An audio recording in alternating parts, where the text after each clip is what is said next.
नमस्कार। चलिए आज बात करते हैं रेलवे के एक ऐसे गुमनाम हीरो की जिसके बिना शायद हमारा सफर इतना सुरक्षित हो ही नहीं सकता। ये कोई इंसान नहीं बल्कि एक बहुत ही विशाल और कॉम्प्लेक्स मशीन है जिसे कहते हैं बैलास्ट क्लीनिंग मशीन। आइए देखते हैं कि ये करती क्या है। तो एक सवाल से शुरू करते हैं। जब भी कोई एक रेलवे ट्रैक को देखता है तो सबसे जरूरी हिस्सा क्या लगता है?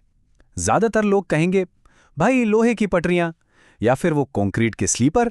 हाँ, वो जरूरी तो है, पर असली हीरो तो वो है जिस पर हमारी नजर ही नहीं जाती। तो जवाब है ये गिट्टी।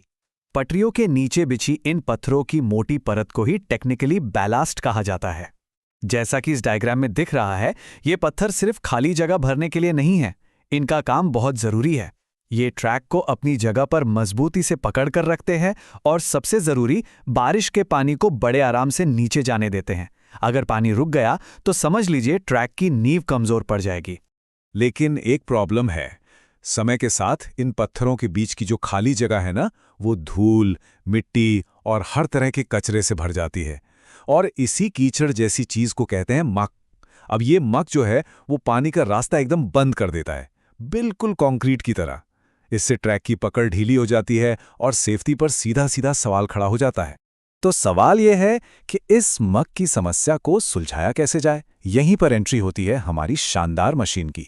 तो चलिए आज के इस सफर में हम यही समझेंगे। पहले देखेंगे कि बैलास्ट इतना जरूरी क्यों है, फिर मशीन के काम करने के तरीके को स्टेप बाय स्टेप जानेंगे, खुदाई, छनाई और फिर उसे वापस बिछाना। और आखिर में ये भी देखेंगे कि टेढ़े मेढ़े ट्रैक्स पर यह मशीन कैसे कमाल करती है। तो चलिए सबसे पहले बात करते हैं हमारे गुमनाम हीरो की, बैलास्ट। इससे पहले कि हम मशीन की कमाल की इंजीनियरिंग देखें, ये समझना बहुत जरूरी है कि आखिर साफ सुथरी गिट्टी की ये परत रेलवे की सुरक्षा के लिए इतनी क्रिटिकल क्यों है। तो बैलास्ट है क्या? इसकी सीधी सरल परिभाषा जो याद रखने लायक है वो ये है कि एक कुचले हुए पत्थरों की एक परत है जिस पर रेलवे के स्लीपर रखे जाते हैं। इसके 3 मुख्य काम हैं: स्टेबिलिटी देना, ट्रेन का वजन झेलना और पानी को निकलने देना।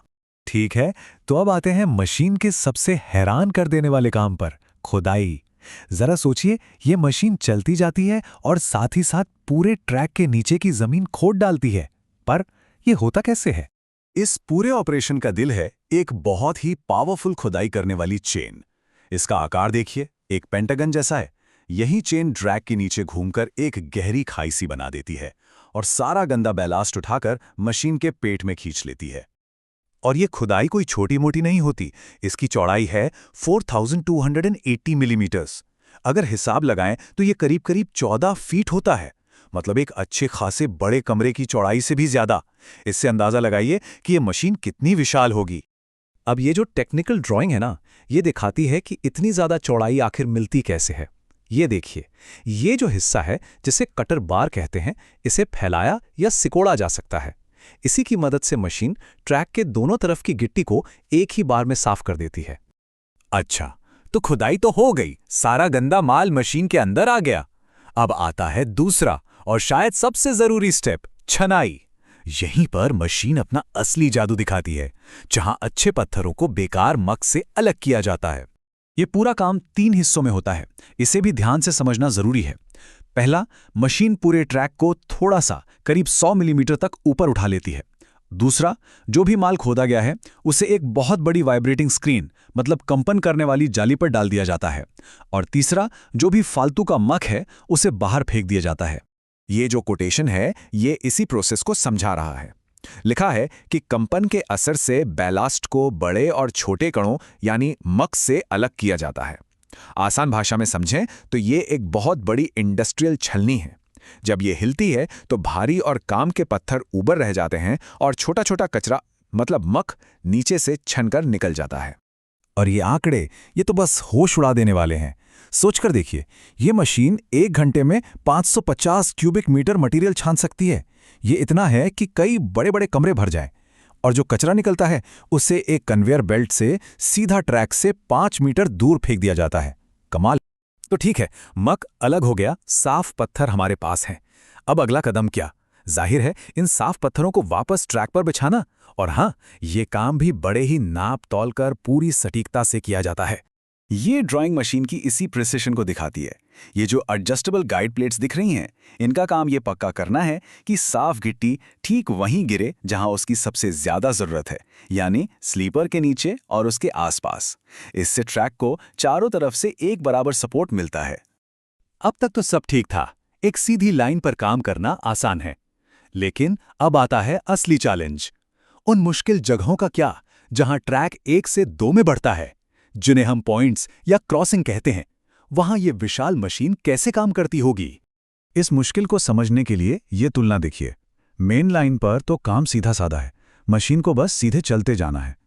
लेकिन जहां टर्नआउट आता है, यानी जहां से ट्रैक मुड़ता है, वहां मशीन को या तो मेन लाइन पर रहकर काम करना होता है या फिर मुड़ने वाली लाइन पर। वो बीच रास्ते में अपना पाथ आसानी से बदल नहीं सकती। ये दो डायग्राम्स इस बात को और साफ कर रहे हैं। ऊपर वाले में देखिए, मशीन मेन लाइन पर है और नीचे वाले में उसे मुड़ने वाले ट्रैक की तरफ से आना पड़ रहा है। मतलब काम शुरू करने से पहले ही तय करना पड़ता है कि मशीन किस रास्ते पर चलेगी। तो फिर इसका हल क्या है? हल है इस मशीन की अपनी कुछ खास काबिलियतें। इसकी इंजीनियरिंग बहुत स्मार्ट है। देखिए, इसमें अलग से हिस्से जोड़कर कटाई की चौड़ाई को बढ़ाया जा सकता है। अगर जरूरत पड़े तो ये टोटल एक्सकवेशन भी कर सकती है, मतलब पूरा का पूरा पुराना बैलास्ट हटा सकती है। और इसकी वही एडजस्टेबल गाइड प्लेट्स वो ये पक्का करती हैं कि ऐसे कॉम्प्लेक्स ट्रैक पर भी गिट्टी एकदम सही जगह पर बिछाई जाए। तो अगली बार जब कभी ट्रेन में सफ़र करें और खिड़की से बाहर देखें तो सिर्फ दूर के नज़ारों को ही मत देखिएगा। कभी कभी नीचे पटरियों पर भी नज़र डालिएगा और उन पत्थरों के बारे में सोचिएगा जो हमारे सफ़र को सुरक्षित बनाते हैं।